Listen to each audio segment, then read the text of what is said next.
खुलुमबाय स्टुडियाव दं आंकिलिकां ब्रह्म ब्रैजिथि बरबरी आन्चलिक बाथौ फुजा खुंनो साखाफारा ब्रैजिथि बरबरी आन्चलिक बाथौ फुजा खुंनो लाहार फाहार खालामनाया सोलिगासिनो दं।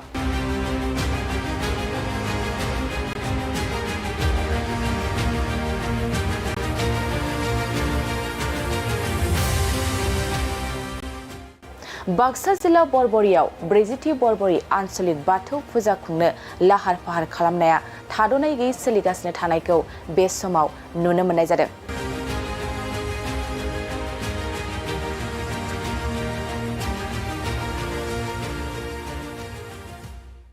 फुजा खुंफुं आफादनि आफादगिरि बाबुराम स्वर्गियारिया फोरमायनाय बादिब्ला 9 अक्ट'बरनिफ्राय 16 अक्ट'बरसिम 8 साननि हाबाफारिनि थाखाय बे बाथौ फुजाखौ खुंफुंगोन आरो बे खुंजानो गोनां बाथौ फुजायाव सानफ्रोमबो बायदि हारिमु दिन्थिफुंनायजों लोगोसे केसेटजों मोसानाय बादायलायनाय मीना बाजार बर' सावथुन दिन्थिफुंनाय आरो गुबुन गुबुन गोबां हाबाफारिफोर खुंफुंनो थाखाय थि खालामनाय जादों होनना बे समाव मिथिनो मोननाय जादों। गिबियावनो खुलुमबाय नोंथांमोननि नैबे बड'लेण्ड बुब्लिनि गेजेरजों जोंनि नैबे बरबरी आन्चलिक बाथौ फुजानि जि खुंगा ब्रैजिथि बरबरी आन्चलिक बाथौ फुजा खुंफुंनायनि हाबाफारिखौ फोसावनो मोननानै गिबियावनो आङो साबायखर बावदों। जोङो दिनै नैबे बरबरी आन्चलिक बाथौ फुजा जि ब्रैजिथि जोंनि बेखौ जोङो 8 साननि हाबाफारि लानानै जोङो खुंनाय जादों। 9 अक्ट'बरनिफ्राय 16 अक्ट'बरसिम बेवहाय जोङो गोबां हाबाफारि लानानै बेखौ गाजा गोमजायै खुंफुंनो थाखाय जोङो हाबाफारि लादों। बे हाबाफारिया जोंनिया सोलिगासिनो दङ, नाथाय नै साननैसो अखा हानायनि थाखाय जोङो खामानि मावनायाव एसे गोनो गोथोआव गोग्लैदों। थेवब्लाबो बेनि गेजेरजोंबो जोङो खामानिखौ मावगासिनो दङ आरो मोनफ्रोमबो आइटेमफोरा जोंनि गेजेराव दासिम सफैनानै दङ। जोङो नैबेवहाय जोंनि हाबाफारि बायदिहाय जों 9 खालार खालि जोंनिया धोरोम सावरायमेल जायो, गुबुन हाबाफारि थाया। नाथाय 10 खालारनिफ्राय मोनफ्रोमबो हाबाफारियानो सोलियो। जोङो 10 खालार खालि जोंनिया बेखेवनाय हाबाफारि, बे बेखेवनाय हाबाफारियाव जोंहा गाहाय हाब्लांखौ बेखेवगोन जोंनिनो मन्त्रि, आसामनि केबिनेट मन्त्रि बिथां उरखावगोरा ब्रह्म सारा। लोगोसेयावनो जोंनि सिबिसालिखौ बेखेवगोन जोंनि बिटिआरनि CEM मानगोनां प्रमद बर' सारा। लोगोसेयावनो सायनासालिखौ बेखेवगोन 62 नं बरमा समस्तिनि MLA भुपेन बर' सारा। आरो लोगोसेयावनो जों मोनसे पार्क जोङो बानायदों, गाम्बारि सिख्ला पार्क, बेखौ बेखेवगोन जोंनिनो EM राकेश ब्रह्म सारा। लोगोसेयावनो जोङो मोनफ्रोमबो हाबाफारिखौ लाबाय थादों जे जोंनि बर' माहारिनि गेजेराव खायसे धोरोमनि बिथिङाव रां रुफा आंखाल जायो आरो बे धोरोमखौ फोसाबनायाव गोबां खामानि मावनायनि थाखाय दोहोननि गोनांथि जायो। बेनि मोनसे फुजि बानायनाय जादों ट्रास्ट। बे ट्रास्टखौबो जोङो देग्लाय बेखेवना आखायाव लाबावदों। बेखौ जोंनिनो ओनसोलनिब्लाबो बिथाङा गोजौ थाखोआव बिबान मोननाय CSBनि मासिगिरि बिथां दिपक कुमार बसुमतारी सारा बेखौ बेखेवगोन। लोगोसेयावनो 10 खालार खालि जोंहा बेवहाय देंखोगिरि जोङो लाबोनाय जादों। बेवहाय मोनाबिलि 9 रिंगायाव जोङो देंखोगिरिखौ दैखांनाय जागोन। सानफ्रोमबो बेफोरबायदिनो जोंनि गेजेराव बर' मोसानाय, नेपालि मोसानाय, असमिया मोसानाय आरो बायदिसिना गोबां मुंदांखा देंखोगिरिफोर जोङो हांख्रायनाय जादों। आरो लोगोसेयावनो 11 खालार खालि जोङो केसेटजों मोसानाय बादायलायनाय हाबाफारिखौ लानाय जादों। लोगोसेयावनो 14 खालार खालि जोङो आर'ज हान्जा मेथाइ रोजाबनाय आरो हाबा मेथाइ रोजाबनाय बादायलायनाय जोङो बेखौ लानाय जादों। आरो बेफोरबायदिनो जोंनि गेजेराव जोङो आइ राखि थियाटार बेखौबो लाखिनाय जादों। आरो नैबेवहाय जोंहा बानिज्य मेला दङ। बेवहाय गोबां गोजान गोजान जायगानिफ्राय बेवहाय गलाफोर फैदों आरो मीना बाजार फैदों। मीना बाजाराव जोङो गुबुन गुबुन बोसोराव जोङो नुफेरि बेवहाय गथ'फोर गेलेनो हानाय, गाखोनो हानाय, रंजानो हानाय जोङो खालामदों। लोगोसेयावनो नैबे जोङो गाम्बारि सिख्ला पार्क, बे गाम्बारि सिख्ला पार्कआव जोंनि गोदो गोमालांनाय खायसे जारिमिनारि जोंनिनो खायसे आइजोफोरखौ जोङो बेवहाय बानायनानै जोङो दिन्थिनो लादों।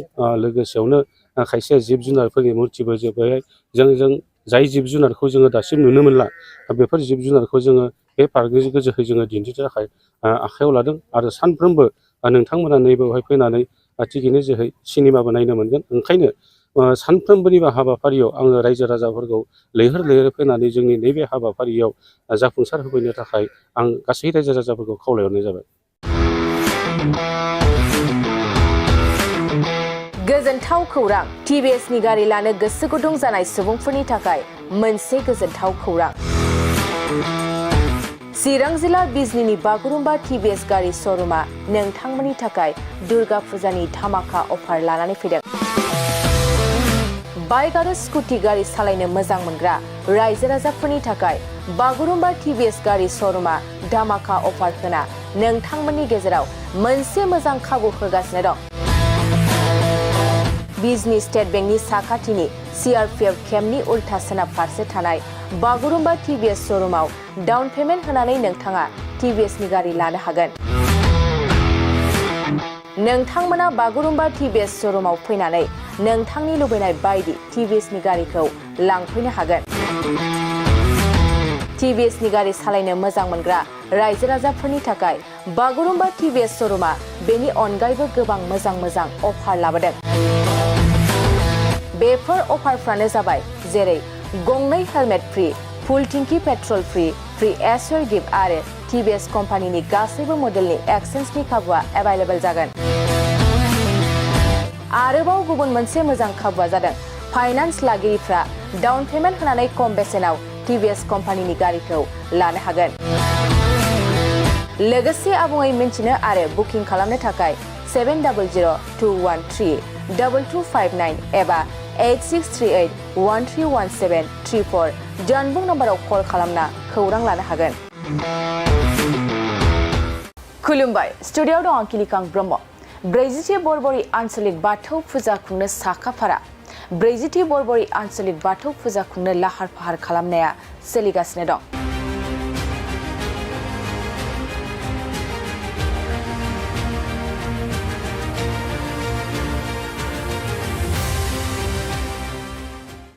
बाक्सा जिल्ला बरबरियाव 40थि बरबरि आन्चलिक बाथौ फुजा खुंनो लाहार फाहार खालामनाया थाद'नाय गैयै सोलिगासिनो थानायखौ बे समाव नुनो मोननाय जादों।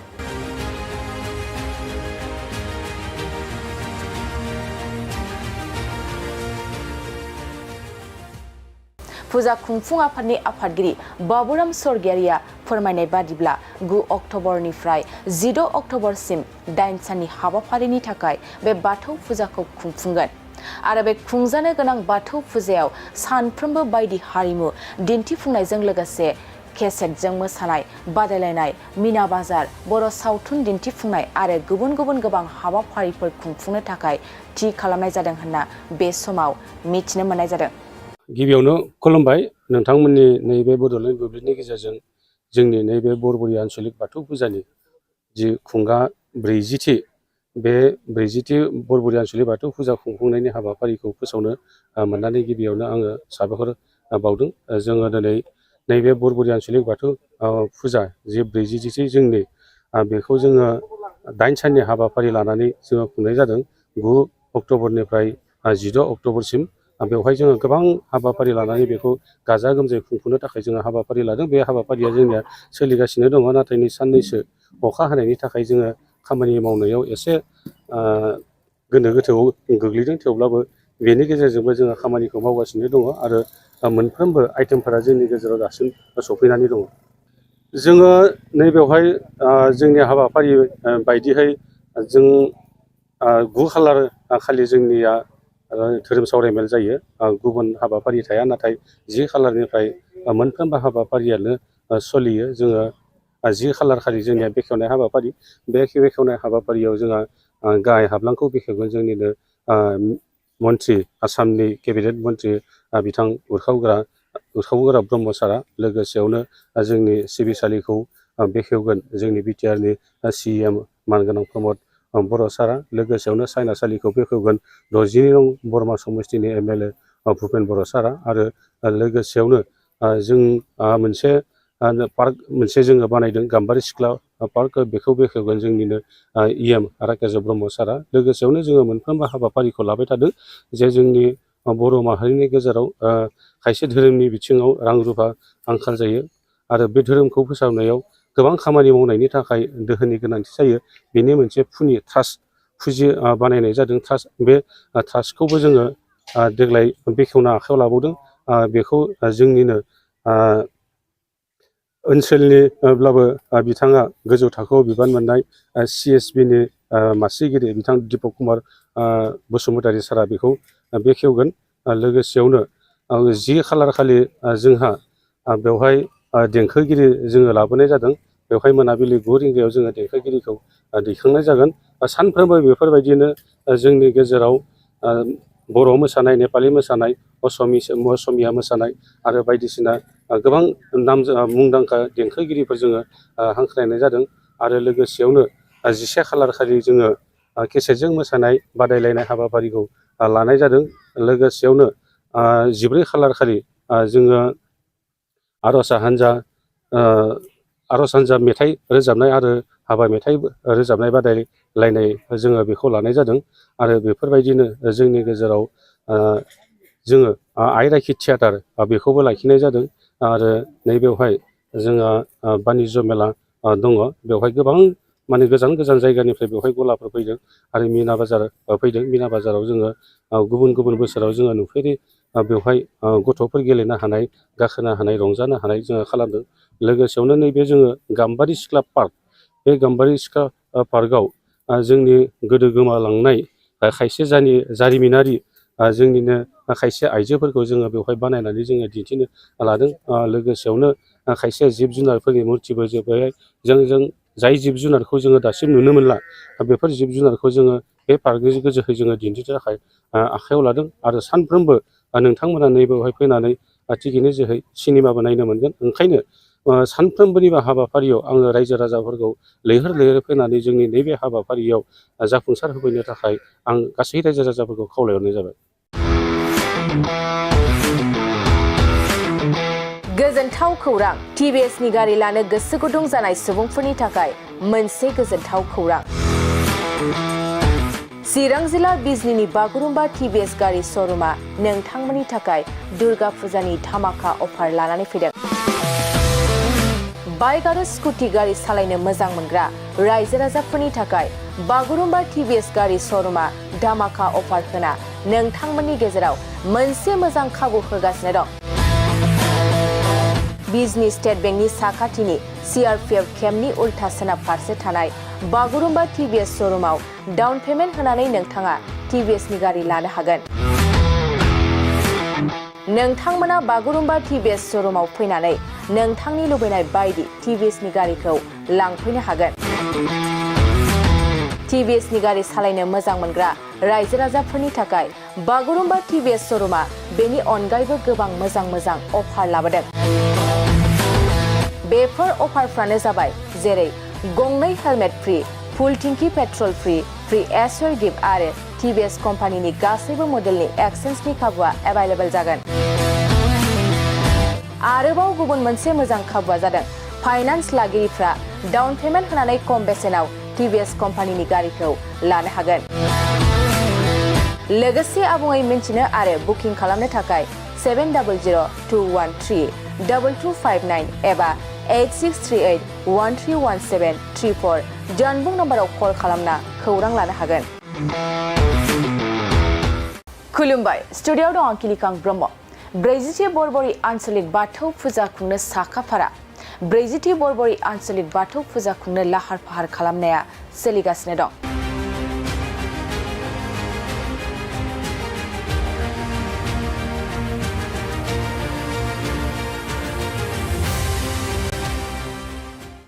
बाक्सा जिल्ला बरबरियाव 40थि बरबरि आन्चलिक बाथौ फुजा खुंनो लाहार फाहार खालामनाया थाद'नाय गैयै सोलिगासिनो थानायखौ बे समाव नुनो मोननाय जादों।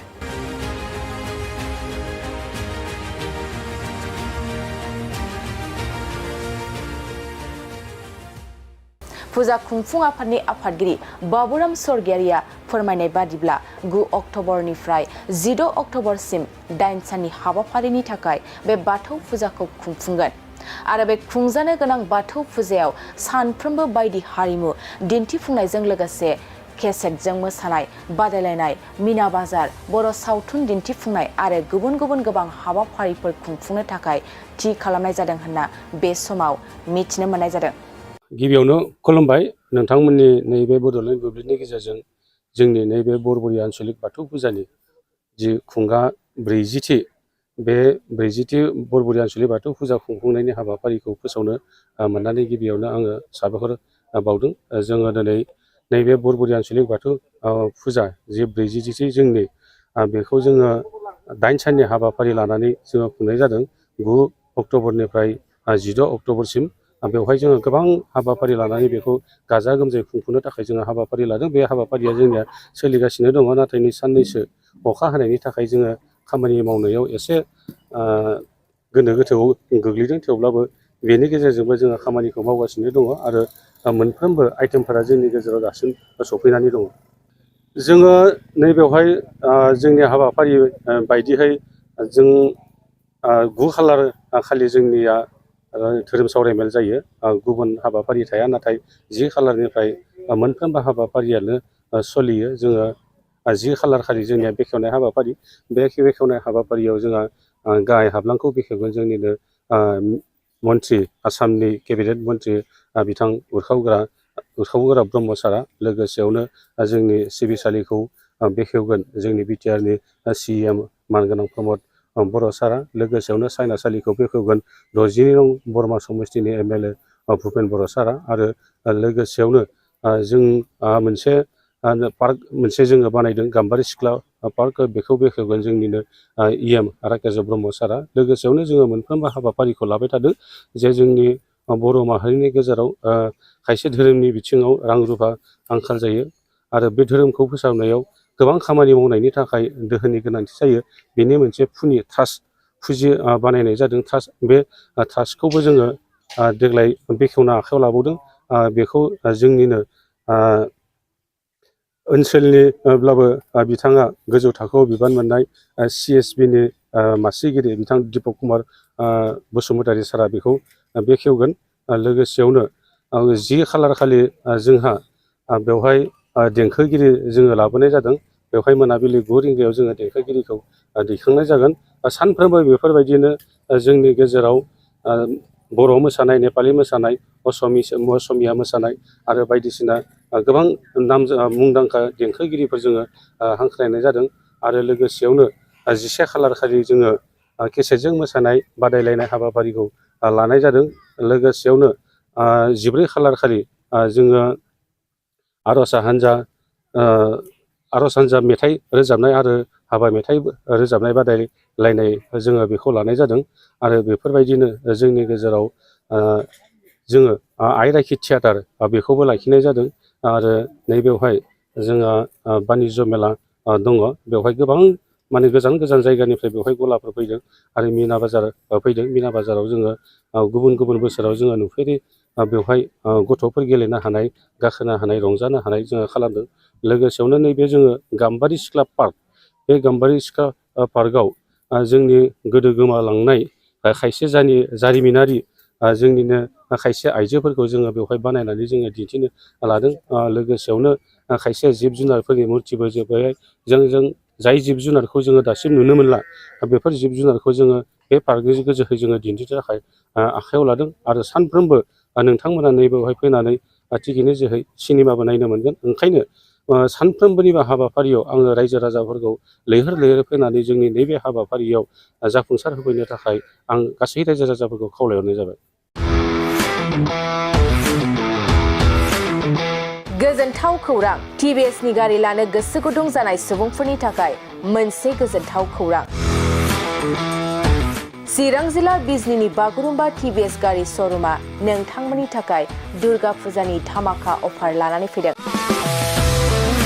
बाइक आरो स्कुटि गारि सालायनो मोजां मोनग्रा रायजो राजाफोरनि थाखाय बागुरुम्बा TVS गारि श'रुमा धामाका अफार होना नोंथांमोननि गेजेराव मोनसे मोजां खाबु होगासिनो दं। बिजनी स्टेट बेंकनि साखाथिनि CRPF केम्पनि उल्था सोनाब फारसे थानाय बागुरुम्बा TVS श'रुमाव डाउन पेमेन्ट होनानै नोंथाङा TVSनि गारि लानो हागोन। नोंथांमोना बागुरुम्बा TVS श'रुमाव फैनानै नोंथांनि लुबैनाय बायदि TVSनि गारिखौ लांफैनो हागोन। TVSनि गारि सालायनो मोजां मोनग्रा रायजो राजाफोरनि थाखाय बागुरुम्बा टिभिएस श'रुमा बेनि अनगायैबो गोबां मोजां अफार लाबोदों। बेफोर अफारफ्रानो जाबाय जेरै गंनै हेलमेट फ्रि, फुल टिंकि पेट्रल फ्रि एसर गिफ्ट आरो टिभिएस कम्पानिनि गासैबो मडेलनि एक्सचेन्जनि खाबुआ एभेलेबल जागोन। आरोबाव गुबुन मोनसे मोजां खाबुआ जादों फाइनान्स लागिरिफ्रा डाउन पेमेन्ट होनानै खम बेसेनाव टिभिएस कम्पानिनि गारिखौ लानो हागोन। लोगोसे आबुङै मिन्थिनो आरो बुकिं खालामनो थाखाय 7002132259 एबा 8638131734 जानबुं नम्बराव कल खालामना खौरां लानो हागोन। खुलुमबाय, स्टुडिय'आव दं आं किलिकां ब्रह्म। 40थि बरबरि आन्चलिक बाथौ फुजा खुंनो साखाफारा। 40थि बरबरि आन्चलिक बाथौ फुजा खुंनो लाहार फाहार खालामनाया सोलिगासिनो दं।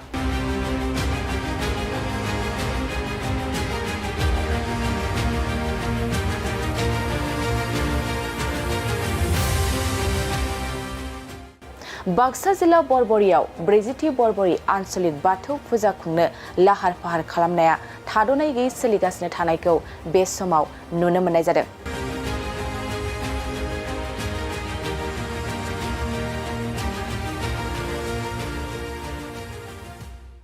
फुजा खुंफुं आफादनि आफादगिरि बाबुराम स्वर्गियारिया फोरमायनाय बादिब्ला 9 अक्ट'बरनिफ्राय 16 अक्ट'बरसिम 8 साननि हाबाफारिनि थाखाय बे बाथौ फुजाखौ खुंफुंगोन आरो बे खुंजानो गोनां बाथौ फुजायाव सानफ्रोमबो बायदि हारिमु दिन्थिफुंनायजों लोगोसे केसेटजों मोसानाय बादायलायनाय, मिना बाजार, बर' सावथुन दिन्थिफुंनाय आरो गुबुन गोबां हाबाफारिफोर खुंफुंनो थाखाय थि खालामनाय जादों होनना बे समाव मिथिनो मोननाय जादों। गिबियावनो खुलुमबाय, नोंथांमोननि नैबे बड'लेण्ड बुब्लिनि गेजेरजों जोंनि नैबे बरबरि आन्चलिक बाथौ फुजानि जि खुंगा 40थि बे 40थि बरबरि आन्चलिक बाथौ फुजा खुंफुंनायनि हाबाफारिखौ फोसावनो मोननानै गिबियावनो आङो साबायखर बावदों। जोङो दिनै नैबे बरबरि आन्चलिक बाथौ फुजा जि 40थि जोंनि बेखौ जोङो 8 साननि हाबाफारि लानानै जोङो खुंनाय जादों। 9 अक्ट'बरनिफ्राय 16 अक्ट'बरसिम बेवहाय जोङो गोबां हाबाफारि लानानै बेखौ गाजा गोमजायै खुंफुंनो थाखाय जोङो हाबाफारि लादों। बे हाबाफारिया जोंनिया सोलिगासिनो दङ, नाथाय नै साननैसो अखा हानायनि थाखाय जोङो खामानि मावनायाव एसे गोनो गोथोआव गोग्लैदों। थेवब्लाबो बेनि गेजेरजोंबो जोङो खामानिखौ मावगासिनो दङ आरो मोनफ्रोमबो आइटेमफोरा जोंनि गेजेराव दासिम सफैनानै दङ। जोङो नैबेवहाय जोंनि हाबाफारि बायदिहाय जों 9 खालार खालि जोंनिया धोरोम सावरायमेल जायो, गुबुन हाबाफारि थाया। नाथाय 10 खालारनिफ्राय मोनफ्रोमबो हाबाफारियानो सोलियो। जोङो 10 खालार खालि जोंनिया बेखेवनाय हाबाफारि, बे बेखेवनाय हाबाफारियाव जोंहा गाहाय हाब्लांखौ बेखेवगोन जोंनिनो मन्त्रि, आसामनि केबिनेट मन्त्रि बिथां उरखाव गोरा ब्रह्म सारा। लोगोसेयावनो जोंनि सिबिसालिखौ बेखेवगोन जोंनि बिटिआरनि CEM मानगोनां प्रमद बर' सारा। लोगोसेयावनो सायनासालिखौ बेखेवगोन 62 नं बरमा समस्तिनि MLA भुपेन बर' सारा। आरो लोगोसेयावनो जों मोनसे पार्क जोङो बानायदों, गाम्बारि सिख्ला पार्क, बेखौ बेखेवगोन जोंनिनो EM राकेश ब्रह्म सारा। लोगोसेयावनो जोङो मोनफ्रोमबो हाबाफारिखौ लाबाय थादों जे जोंनि बर' माहारिनि गेजेराव खायसे धोरोमनि बिथिङाव रां रुफा आंखाल जायो आरो बे धोरोमखौ फोसाबनायाव गोबां खामानि मावनायनि थाखाय दोहोननि गोनांथि जायो।